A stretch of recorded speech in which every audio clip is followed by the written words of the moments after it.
2, 3, 4, 1.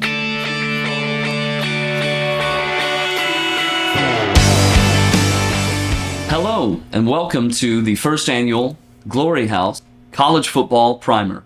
My name is Joel Vien. This is my friend Andrew Mars Powell. And we are here to talk about the matchup between Florida State University and Georgia Tech.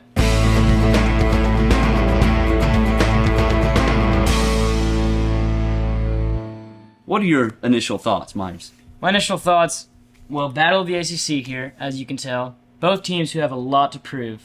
FSU, after being left out of the college football playoff in the 2023-2024 season, definitely a lot to make up for. And Georgia Tech, a team nobody's really thinking about, but could be on the come up this season. FSU has so much to prove, and it's going to be a tough road back. They lost a lot of starters. They only have 10 returning starters from last year's team. And they have a chip on their shoulder. Being left out after having a perfect season is a hard pill to swallow, that's for sure. Let's talk a little bit about Georgia Tech first.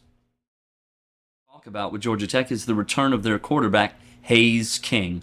He had a really exciting end to the year and showed a lot of promise. Not a lot of people have this team on their radar, but I think with this offense, they can go a long way. They haven't been respected at all. I agree.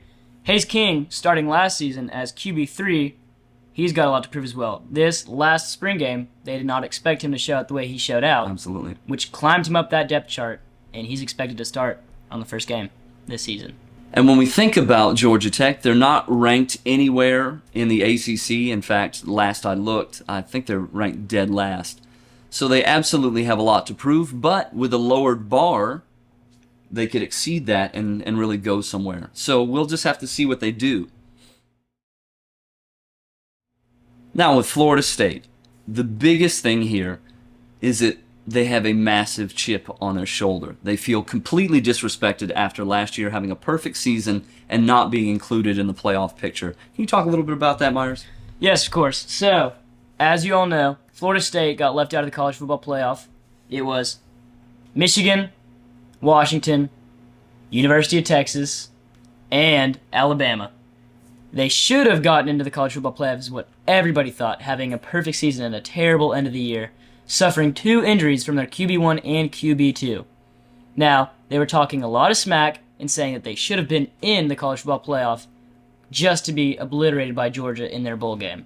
To be fair, in the bowl game, 20 starters sat from Florida State University. And if we're really honest, bowl games don't mean quite as much anymore. With the NIL being the way it is, players don't have to play to make money anymore. So, the end of the year was terrible for them. They were left out. They should not have been, considering they were a Power 5 conference school and a Power 5 champion. But the fact still remains, they have a lot to prove this year. And I'm afraid there are going to be a lot of teams that are going to pay the price for that disrespect last year.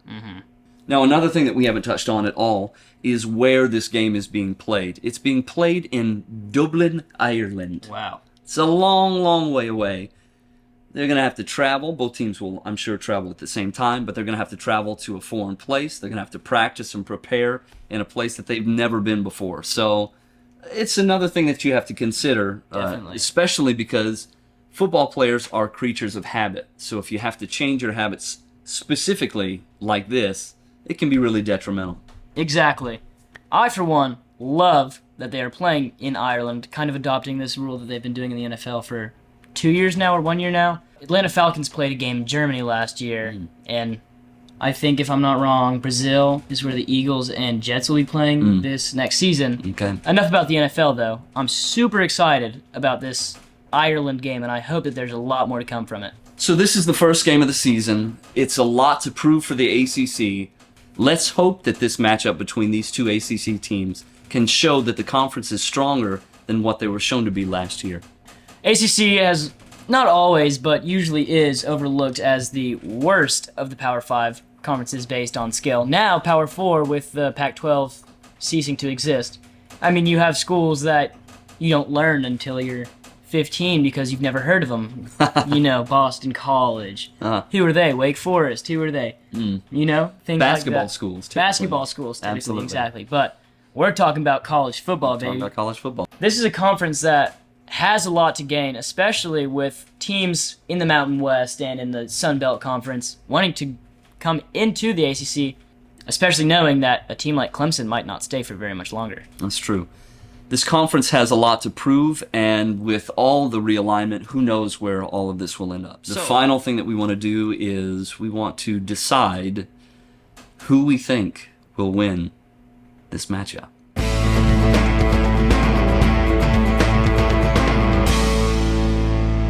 All right, Myers, I want to hear from you. Who's your pick for this game? Well, as much as I would like to go with the underdog, especially all that talk I just did about Georgia Tech, can't pass up on the Seminoles, baby. Florida State's my take. What about you, State Joel? is your take. I'm going to go with my heart on this one and the talent that I see with Georgia Tech. They have nothing to lose and everything to gain in this game, Bold so pick. I'm rolling with Georgia Tech for this matchup. Bold pick. I would love to, but unfortunately, I know where my heart is. We all have faults. So our sponsor for this video is Glory House. It's a wonderful place where you can buy a lot of collegiate gear, just like these spirit blocks that you see here, They as set up well perfect. as these burleys. You can show your college spirit any time of the year with these burleys. All So- seasons. Please go to gloryhouse.com and check out the collegiate stuff that we have there. Have anything else you want to tell them, Myers? Hook 'em horns. Hook 'em horns, of course. They always have to do that, those Texas people. All right, thank you for tuning in. We'll catch you next week.